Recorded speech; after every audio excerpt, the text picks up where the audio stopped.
Welcome back to ASK classes. मेरे प्यारे student का बहुत ही ज़्यादा मैसेज था कि प्लीज़ सर अकाउंट का लेकर के आओ ना, हमारा भी खाता खोलो। ना तो अकाउंट का आपने सैंपल पेपर दिया, ना तो अकाउंट का बूस्टर आ जाएगा। भाई हम तो फेल हो जाएंगे।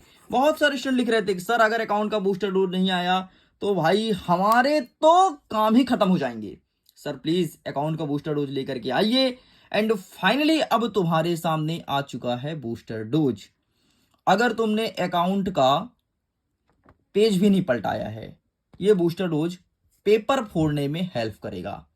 अगर तुम्हें अकाउंट का थोड़ी भी नॉलेज है, तुमने कुछ भी पढ़ रखा है, लिटरली इसको देखने के बाद तुम्हारे परसेंटेज अच्छे बनेंगे। एंड यहां से बहुत सारे क्वेश्चन हूबहू आपके क्वार्टरली एग्जाम वर्ष 2025 में देखने को मिलेगा। तो ये रहा बूस्टर डोज लेखा शास्त्र का। तो शुरू करते हैं सारे क्वेश्चन को शुरू से और देखते हैं कौन कौन सा आ रहा है और किस प्रकार से आ रहा है, मैं समझा भी दूंगा। पहला नंबर कहता है लेखांकन से क्या आशय है। लेखांकन क्या है, लेखांकन का अर्थ बताइए, लेखांकन को परिभाषित कीजिए। कुछ भी पूछे आपको लेखांकन ही डिफाइन करना है। ये देखो परिभाषा आपसे पूछ सकता है। एक स्कूल में आएगा लेखांकन से क्या आशय है, दूसरे स्कूल में पूछ सकता है कि लेखांकन की परिभाषा बताओ, तीसरे स्कूल में पूछेगा कि लेखांकन की शाखाएं बताइए। ये 3 प्रश्न यहां से बनेगा लेखांकन से, इससे ऊपर नहीं बनेगा। जितना बोलो उतना कर लो। नेक्स्ट कहता है कि चल संपत्ति किसे कहते हैं। चल संपत्ति क्या होता है और व्यापारिक वट्टा किसे कहते हैं। व्यापारिक वट्टा किसे कहते हैं, चल संपत्ति किसे कहते हैं, ये आपके एग्जाम में देखने को मिलेगा। हमारा तीसरा नंबर कह रहा है कि व्यापारिक वट्टा तथा नगद वट्टा में कोई 3 अंतर स्पष्ट करो। क्या होता है व्यापारिक वट्टा और नगद वट्टा। वट्टा को अच्छे से पढ़ लेना, चाहे व्यापारिक हो या नगद, 100% मार्किंग होगी आपके स्कूल में, ध्यान रखिएगा। आगे बढ़ते हैं। लेखांकन का उद्देश्य, लेखांकन की विशेषताएं, लेखांकन की सीमाएं। अब जरा मेरी बात को ध्यान से सुनो। कुछ स्कूल के टीचर क्या करेंगे कि क्वेश्चन को घुमाएंगे। भाई टीचर हैं वो, है ना, घुमाएंगे आपको। कैसे, ये नहीं कि तुम्हारा हाथ पकड़े घुमाएंगे। वो बोल देंगे कि चलो लेखांकन के लाभ बताओ, और जैसे ही लाभ बोले तो तुम उठा के पटक देना सारी विशेषताएं, तुम्हें पूरा नंबर मिलेगा, क्योंकि विशेषता और लाभ सेम चीज है। कुछ टीचर और घुमाएंगे, बोलेंगे चल भाई लेखांकन की हानि बताओ, तो जितनी सीमाएं हैं लिख देना, बस तुम्हें पूरे नंबर मिलेंगे। कुछ टीचर और घुमाएंगे, बोलेंगे चल भाई लेखांकन की कमियां बता, तो सीमाएं लिख देना। लो, मैं तुम्हारे कॉन्सेप्ट को क्लियर कर दिया। लिखना वही है, टीचर घुमाते बहुत हैं। नेक्स्ट पूछेगा GAAP क्या है, CGST क्या है, SGST क्या है, IGST क्या है, ये चीज हमें बताना है। तो अलग अलग आएगा, अलग अलग स्कूलों में। कुछ स्कूल में GAAP आ जाएगा, कुछ स्कूल में SGST आएगा, कुछ में CGST, कुछ में IGST, लेकिन आएगा अलग अलग, ध्यान रखिएगा। आगे कहता है छठवां नंबर, GST इनपुट आउटपुट क्या है। GST इनपुट और GST आउटपुट ये क्या होता है, इसको डिफाइन करना होगा।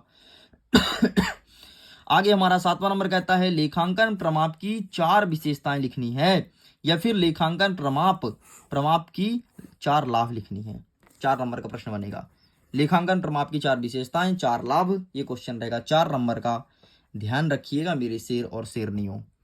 नेक्स्ट कहता है कि प्रमाणक किसे कहते हैं। प्रमाणक किसे कहते हैं, ये आपके एग्जाम में देखने को मिलेगा। अच्छा मुझे ये बताइए कमेंट सेक्शन में, ऐसा कौन कौन स्टूडेंट है जो ओल्ड है। अगर ओल्ड स्टूडेंट हो तो ओडी जरूर लिखना, ओडी। अगर ओल्ड स्टूडेंट आप हो तो ओडी लिखना, और अगर न्यू स्टूडेंट हो तो आप लिखना NE। ठीक है, NE। न्यू हो तो NE लिखना, और ओल्ड हो तो ओडी लिखना। ठीक, तो लिखो यार, मैं देखना चाहता हूँ कौन कौन न्यू स्टूडेंट देख रहा है, कौन कौन ओल्ड स्टूडेंट है हमारा अपना, जो बहुत बहुत दिनों से मेरे से जुड़ा है और मुझे अच्छे जानता है, और मेरे कंटेंट पे उसे बहुत ज्यादा भरोसा है। ठीक है, तो ओल्ड ओडी लिखेंगे और न्यू स्टूडेंट NP लिखेंगे। लिखना जरूर प्लीज यार, है ना। मैं कुछ करने वाला हूं आप लोग के लिए, मेरा कुछ नया प्लान है, इसलिए मैं बोल रहा हूं कि कमेंट में जरूर लिखना। ठीक है, फिर मैं कुछ तगड़ा करूंगा, कुछ यूनिक करूंगा, ताकि तुम्हें वार्षिक परीक्षा तक काम आए। नेक्स्ट हमारा कह रहा है 9वां नंबर, डेबिट नोट व क्रेडिट नोट किसे कहते हैं। क्या होता है डेबिट नोट, क्या होता है क्रेडिट नोट, इसे डिफाइन करना है। अलग अलग स्कूल में क्वेश्चन आएगा, कहीं पूछेगा डेबिट नोट क्या है, कहीं पूछेगा क्रेडिट नोट क्या है। ये क्वेश्चन बनेगा 2 नंबर के हिसाब से। आगे बढ़ते हैं। नकल बही से क्या आशय है, मिश्रित प्रविष्टि किन्हें कहते हैं। ठीक है, नकल बही से क्या आशा है, एक प्रश्न ये बनेगा कि क्या होता है नकल बही, भाई बताओ।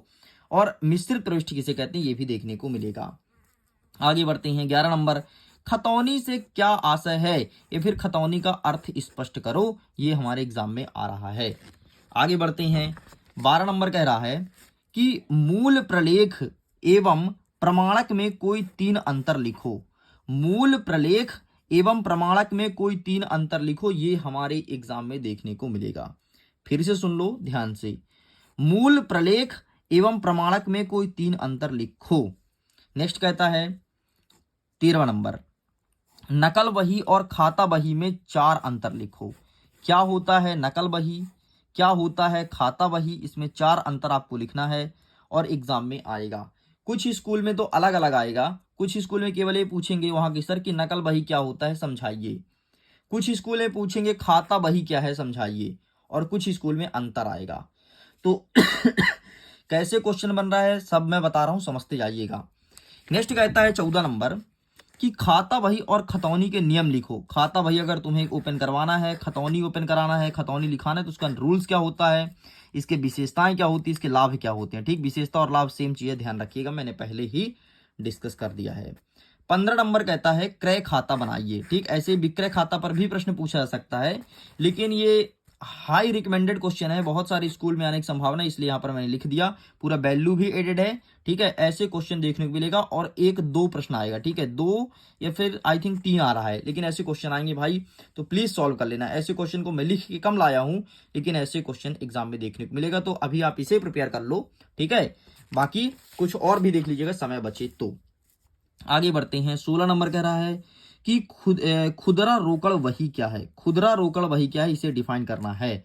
अब देखिए स्टूडेंट्स, अगर आपको इसका पीडीएफ डाउनलोड करना है, क्या पीडीएफ, तो पीडीएफ का लिंक मिलेगा आपको वीडियो के डिस्क्रिप्शन बॉक्स में, साथ में मैं टेलीग्राम पर एक वीडियो सेंड करूंगा, जिसको देख करके आसानी से आप इसके पीडीएफ को डाउनलोड कर सकते हो। 17 नंबर कह रहा है क्रय व विक्रय रोचना मच से क्या आशय है। ठीक है, क्रय और विक्रय से क्या आशय है, ये चीज हमें बताना है। 18 नंबर कहता है प्राप्य बिल व देय बिल रोचना मच से क्या आशय है। प्राप्य बिल क्या होता है, देय बिल रोचना मच क्या होता है, ये एग्जाम में देखने को मिलेगा। 19 नंबर कहता है कि आंतरिक वापसी व बाह्य वापसी में 3 अंतर स्पष्ट करो।